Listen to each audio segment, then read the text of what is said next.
Now, one of Ed Miliband's television character witnesses in this broadcast calls him Professor Miliband. This is not a title he's likely to use as he asks for our votes, because the British don't seem to suffer intellectuals gladly. Some contrast to the genuine professor, Eric Hogsbawn, the lifelong Marxist, who's died of pneumonia at 95. His prescriptions for changing the world, it's safe to say, are in no danger of being adopted by the Labour leader tomorrow. But he did make you think.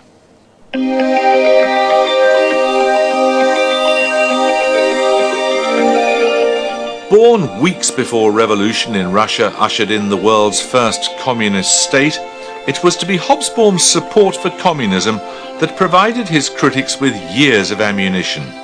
When we met exactly 10 years ago on the first Monday of October 2002, he was prepared to cede some ground.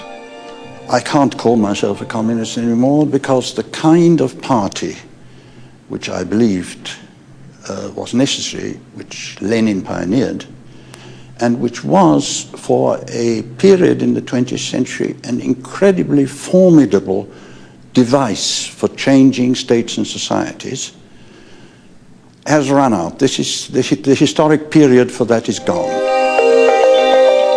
Eric Hobsbawm's unusual journey led from Alexandria to Venice and then 1930s Berlin. But Hogsbawn, the historian, was a product not of the rise of Nazism, but of the move that followed. It was coming to England, where history was an important part of the teaching. It was in an English secondary school and in an English university that I became a historian. It was Hobsbawm Age of series, a history of capitalism from 1789 to 1991, that brought him his greatest literary renown.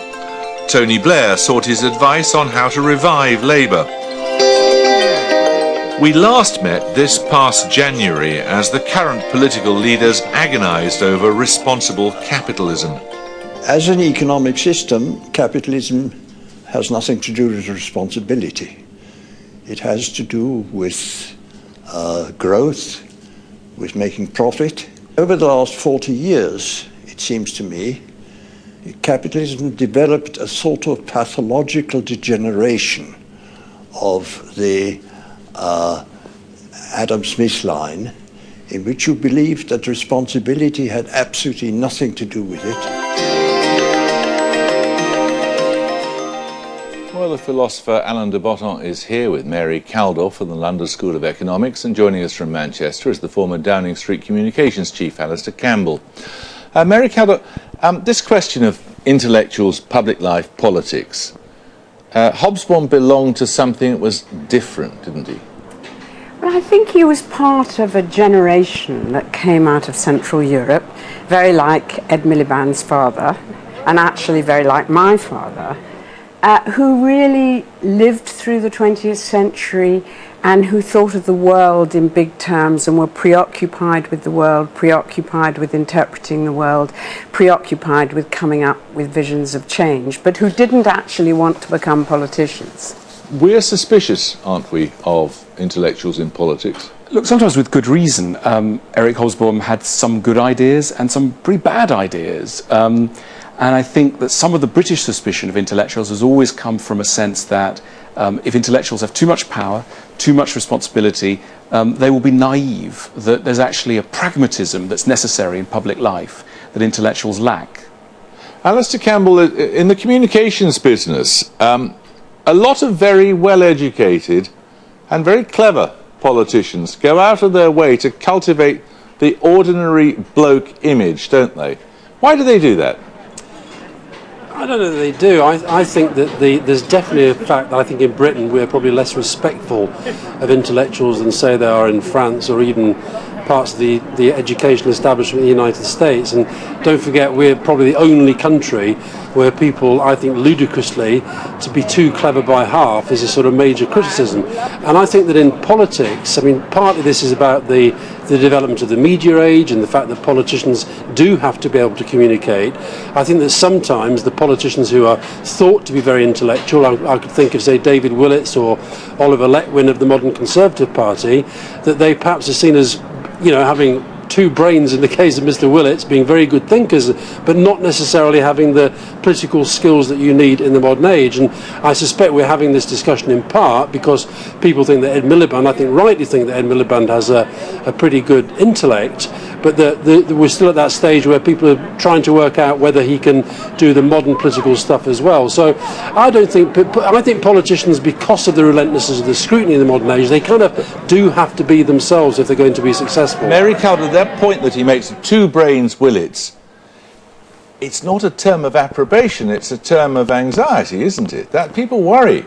Too clever by half, as he said. They do worry, but on the other hand, what I think is that what counts as pragmatism is very often the idea of, as Keynes put it, of some defunct theoretician. We get stuck in ways of thinking of the world which we think are pragmatic, and we think anything that comes outside that way, anybody who reconceptualizes the world, is naive, is out of touch, and yet there are moments in history, and I think this is one of them, when we need as many ideas as possible. There's a wonderful piece by Kant, which is a secret article to perpetual peace, and he says the condition for perpetual peace is that kings consult philosophers, but kings should not be philosophers, because being in power makes you unable to use your reason, and philosophers should not be kings, but they need that sort of critical reinterpretation of the world.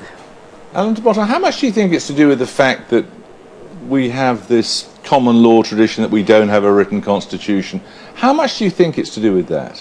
I think a lot of it comes down to the French Revolution. You know, when the French Revolution occurred, the British looked on appalled at this nation that was killing its king and queen, and took pride in the fact that they didn't go in for such antics, and blamed the French thinkers, the philosophes, who had led to this extremism. And I think that was where the British love of simplicity, homespun philosophy, pragmatism was born. As I think, you know, Alistair's saying, Mary's saying, actually the British do think as much as any other people. We've got our intellectuals, but they're not labelled as such.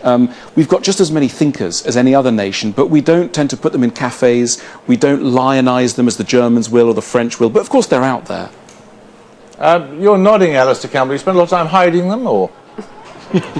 No, I think I agree with that, because I think they are out there, and quite a lot of them are in politics. But I think that in France it is actually deemed to be a very, very good thing to be nothing more than an intellectual, and to say that you're an intellectual, your job is to be an intellectual. You think on behalf of others.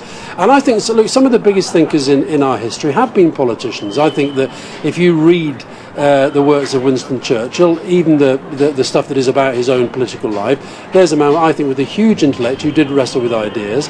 I think modern politicians have to wrestle with ideas because of the velocity of change and the pressures that are surrounding them at the moment, but in a way they do have to wrap them up in language, if you like, that can be communicated down the barrel of a camera. And I always say that a good strategy, for example, you need to be able to put it in a word, a phrase, a sentence, a page, and a book. And the book is, in a way, the most important part of it, but you still have to be able to explain that very, very simply to the person who's only going to listen to you for half a minute. Can you imagine, I mean, that broadcast that the Labour Party are putting out, Ed Miliband's life, there is a person in that who talks about Ed Miliband during his time at Harvard as Professor Miliband. Can you imagine someone campaigning to be Prime Minister as Professor? Yeah, I can. And I mean, I heard your interview with Douglas Alexander there, and you know, let's be honest, Ed, part of the challenge that Ed has at the moment is to get across to the country who he is, and his background is an important part of that, and so therefore where you go to school is a relevant part of a story of somebody whose life, as his career develops, will be analysed in the most microscopic detail. And I think that we've got to push back, I think, a little better than we do on this too clever by half thing. I mean, you know, Tony Blair famously, education, education, education. I still think we all believe that actually education is one of the keys to making Britain more prosperous, and that means actually we should value intellectual thought more, including within the political process. I mean, I saw some of the commentary today about the intellectual who spoke at the conference here yesterday, who actually had quite a lot of the audience absolutely spellbound, but a lot of the commentary was a bit sneery and what have you. I think we'd have a better political debate if we valued the contribution of intellectuals who present themselves as intellectuals intellectuals and then throw new ideas out there that we can all chew over and fight over and argue over, many of which will get into the political system. Mary Calder. Well, I think it's true that good politicians are also thinkers. Winston Churchill's a good example, and maybe Ed Miliband will be a good example too. But I also think you really need independent intellectuals who act according to their consciences, and that's what society needs desperately. I think the fall of communism was a brilliant example of that.